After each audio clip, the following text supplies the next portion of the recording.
Publicado em 1961, esse livro é a promessa de trazer uma discussão muito mais profunda para o sci-fi. E não apenas o básico do sci-fi, onde a gente vê as questões tecnológicas, a alienação das pessoas para a tecnologia, discutir relações com o tempo, discussões causais sobre a física, química. Não. Esse livro ele traz uma discussão exatamente sobre a forma como as pessoas interagem em sociedade e o que pode acontecer se uma pessoa estranha entrar na sociedade, sendo que aquela pessoa tem uma noção completamente diferente de como ela foi criada. E é um dos melhores sci-fis que eu li até hoje. Oi, eu sou o Grensauro e o livro que eu tô aqui pra falar hoje é de um estranho numa terra estranha, um sci-fi que é incrível a história de como ele foi publicado, o que aconteceu quando ele foi publicado. E só pra vocês entenderem, né, o que eu tô falando, ele foi publicado em 1961, porém, o autor dele falou que esperou pra publicar esse livro durante 10 anos, porque ele tava esperando que a sociedade basicamente tivesse uma maturidade maior, porque a maturidade atual da época não seria suficiente para aguentar aquilo que ele estava falando no livro. Então a gente já espera um livro bastante caótico. Não só isso, a gente vê também o reflexo disso que ele comentou, que em 1961 também esse livro foi banido das escolas dos Estados Unidos, não era mais para você ler esse livro porque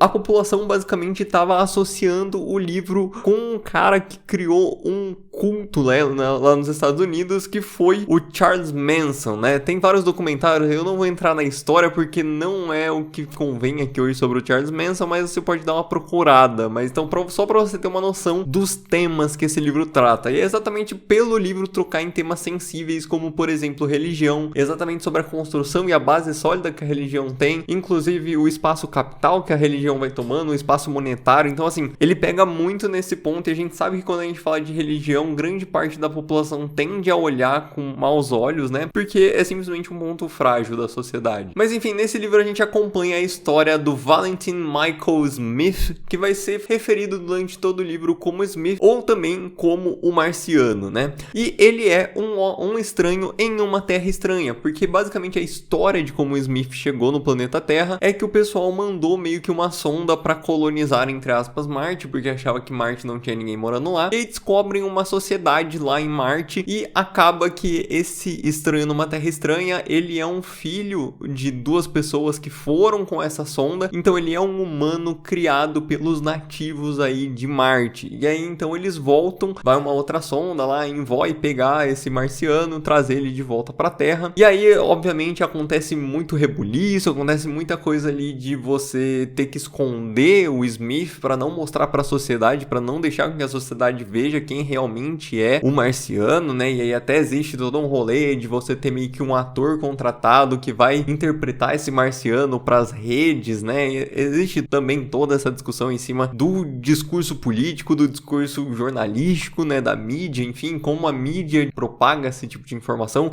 e o impacto que essas informações podem ter ali no geral da sociedade. E o grande ponto, né, é que ninguém também sabe o porquê mandaram o Smith para a Terra. Por mais que, beleza, mandaram uma sonda lá buscar, mas ninguém sabe porque os marcianos quiseram mandar especificamente o Smith. Muitos dizem aí que foi simplesmente porque eles meio que quiseram, muitos afirmam que eles mandaram o Smith como forma de espionagem. E o grande ponto de toda essa história é que o Smith, o marciano, ele não entende os costumes da Terra, ele chega sabendo um inglês muito básico, né, que é a linguagem que vai ser tratada aí no livro, vai ser tratado em inglês, enquanto ele fala, né, ainda no dialeto marciano. E é interessante que ao longo do livro tem uma palavra em específico, que é a palavra grokar, não tem uma tradução específica pra gente, nunca é deixado claro o que é essa palavra. A ideia que o autor teve, pelo menos foi o que eu senti lendo o livro, é exatamente de trazer essa confusão que o Smith tá tendo com as palavras em inglês, colocando uma palavra, um termo que seria em marciano, que é o que dá pra entender ao longo da história, é que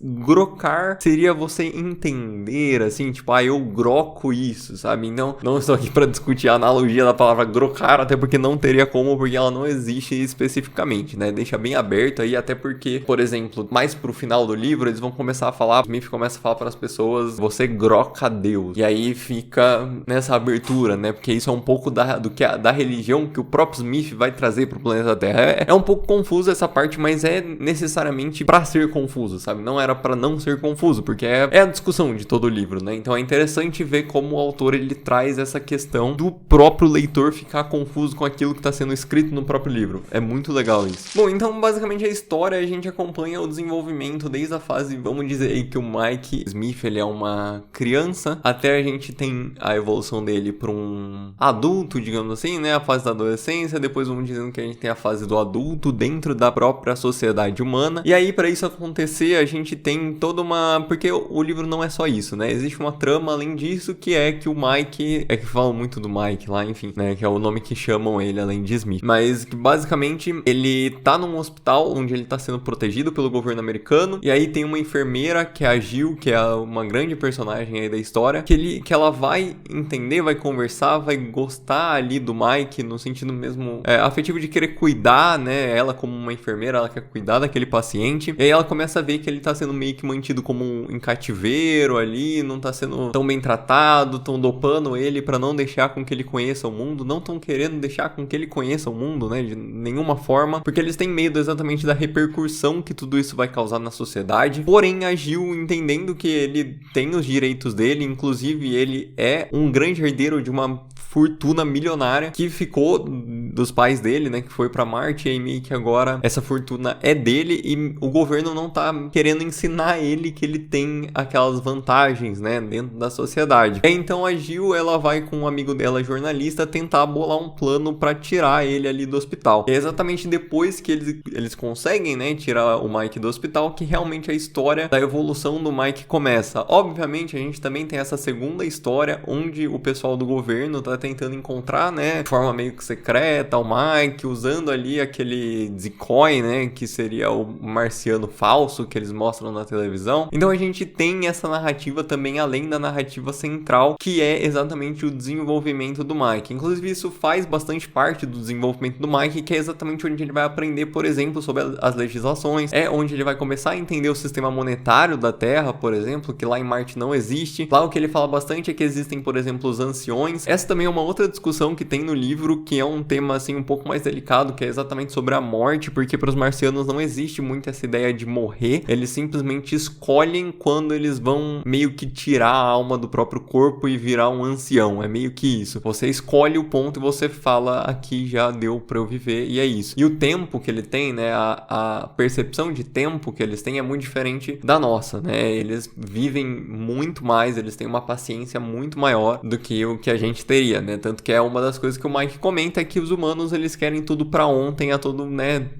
momento, eles não esperam pra nada. Mas então existe todas essas conversas que vão sendo necessárias pra gente ter a história de crescimento do Mike, né, então por mais que tenha essas histórias paralelas, elas fazem bastante sentido, e a gente conhece personagens também que são muito interessantes, e um inclusive que é pra mim o melhor personagem representante aí de nós terráqueos, que é o Jubal Harshal, que ele é basicamente um filantropo já velho, já viveu muito, e ele é o cara em que a Jill acaba fugindo pra casa e é quem realmente vai dar as aulas ali pro Mike, é o cara que mais vai contribuir com a formação desse marciano, né? E bom, e essa é basicamente a grande primeira metade do livro, a gente tem todo esse desenvolvimento, o Mike aprendendo as coisas, e até que chega um ponto que ele simplesmente resolve que ele não pertence mais àquela casa, ele não pertence mais àquele lugar, e agora ele quer sair, ele cresceu já o suficiente e ele quer conhecer o mundo, então ele e a Jill vão explorar. Primeiro ele começa trabalhando num circo, eu não vou detalhar muito o que acontece, só pontuar aqui para chegar na próxima parte, que é depois ele se frustrar no circo e falarem para ele basicamente que ele não entendeu direito como funciona o público, como os terráqueos funcionam, ele vai e conhece uma igreja lá de uma das religiões inventadas que a gente tem no livro, e a igreja basicamente é uma extrema sátira às religiões, principalmente que a gente tem hoje dentro do catolicismo, né? E basicamente a igreja sendo tratada como uma forma de bingo, de cassino, né? Não de bingo, na verdade, é como se você pegasse o bingo e extrapolasse, né? Então você teria máquinas de caça-níquel ali dentro da igreja, e você não precisaria sair daquelas máquinas para assistir a igreja. E então ele vê a religião como esse modelo de negócio empresarial, vamos dizer assim, né? É uma grande crítica, por isso que até eu entendo as falas desse livro, do autor ter falado que ele não queria publicar esse livro enquanto as pessoas não tivessem com uma mente mais amadurecida para aquilo que ele ia falar. Incrivelmente, eu acho que hoje ainda, se fosse publicado ainda hoje, eu acho que esse livro seria alvo de críticas aí. Então, assim, como ele já existe há muito tempo, né, não foi publicado por um autor que tá vivo atualmente, então, assim, eu acho que tira um pouco desse peso, né, mas ainda assim, eu acho que é por falta se as pessoas conhecessem mais esse livro, talvez até existissem mais discussões acerca de tudo que tá acontecendo. É um livro que vale bastante a pena ler, exatamente por toda essa reflexão que ele traz. Mas então aí o Mike, com essa visão de que uma igreja, uma religião poderia ser uma forma de negócio, ele resolve pegar os ensinamentos que ele tem, que inclusive ele recebeu alguns com o Jubal, e ele vai formar então a igreja de todas as coisas. E o Mike então criando a religião dele, a gente tem exatamente essa associação com os cultos, e é por isso, né, que foi muito acentuada essa parte do culto, que era onde ele pregava um pouco essa ideia do você não precisa ser apegado às suas coisas, você pode andar desnudo pelos lugares onde basicamente as pessoas, né, podem andar. Tinha o ritual da água, que é um grande símbolo nesse livro, o irmão de água, né, que eles falam lá, que é meio que se você compartilhou do mesmo copo de água, você tem uma relação de irmandade com aquela pessoa, você confia inteiramente naquela pessoa. Então existe todo esse diálogo que pode sim ser lembrado a alguns cultos que a gente vê aí passando, que acontecem em muitos lugares do mundo. Enfim, não vou entrar no detalhe, mas se você já assistiu algum documentário de true crime, assim, que falam exatamente sobre esses cultos, você tá entendendo basicamente o que eu tô querendo dizer. E é meio que isso, eles vivem numa situação meio de comunidade ali, meio comunal e tudo mais, tem os ritos, e só que diferente de tudo isso, que é o grande ponto que o Mike coloca, é que eles não são necessariamente uma religião, porque ali eles estão aprendendo, é uma escola, tanto que é o que ele usa na lei, assim, para não ser taxado como um culto, né, que é que eles estão aprendendo marciano, as pessoas que participam, então é uma escola de marciano e você vai tendo níveis, mas ao mesmo tempo você tem até o Jubal, que ele é considerado um santo vivo dentro aí dessa religião, porque foi a visão dele, quem foi a primeira pessoa que grocou Deus na Terra foi exatamente o Jubal. Então o Mike tem essa visão, inclusive ele chama o Jubal de pai, e existe todas essas pequenas mensagens, né, ao longo do livro. Então realmente é um livro que ele tenta mostrar uma outra visão de sociedade vista de um ângulo diferente. Não sei se necessariamente era a visão que o autor tinha, né, que ele, enfim, acha que você... Enfim, não sei, enfim. Aí a gente já vai pra área da especulação. Mas de toda forma é um ótimo sci-fi, um dos grandes clássicos que hoje permite que a gente tenha autores escrevendo coisas fantásticas também aí dentro do sci-fi. E os pontos que eu acho que são mais incríveis nesse livro é exatamente você não ter aquele foco necessariamente em viagem no tempo, tecnologia, sabe? Eu acho que ficção científica ela pode abranger muito mais do que isso, querendo ou não, hoje em dia ela acaba ficando um pouco mais nesses temas bastante clichês, assim, e esse é bastante interessante, porque ele, por mais que ele traga esse marciano que, né, é um humano e agora ele tá aprendendo os costumes da Terra, ele traz também todas essas discussões. Então é interessante ver como você pode, dentro de uma ficção científica, não necessariamente ir pro lado do científico, né? Você pode ficar brincando mais do lado da ficção e mais da especulação. Então é bastante interessante ler esse livro e eu realmente espero que vocês peguem ele pra ler, porque ele é um grande clássico que deu hoje pra gente o que a gente tem como sci-fi. E acho que por hoje é isso que eu queria falar pra vocês. Eu realmente recomendo esse livro pra você que gosta de sci-fi, um sci-fi muito mais social. E é isso, se você gostou do vídeo, não se esquece de deixar aí nos comentários se você já leu também esse livro. Não se esquece de deixar um like, se inscrever no canal se você ainda não for inscrito. Um abraço e até a próxima.